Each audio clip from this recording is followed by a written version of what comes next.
তিনি ভূমিকে বিস্তৃত করেছেন এবং তাতে পাহাড় ও নদী স্থাপন করেছেন এবং প্রত্যেক ফলের যুগল সৃষ্টি করেছেন। তিনি দিনকে রাতের দ্বারা আচ্ছাদিত করেন। নিশ্চয়ই এতে নিদর্শন রয়েছে চিন্তাশীল লোকদের জন্য।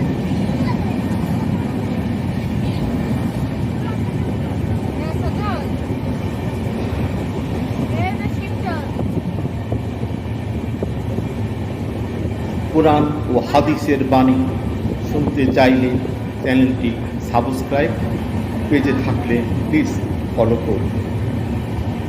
আপনাকে অনেক ধন্যবাদ।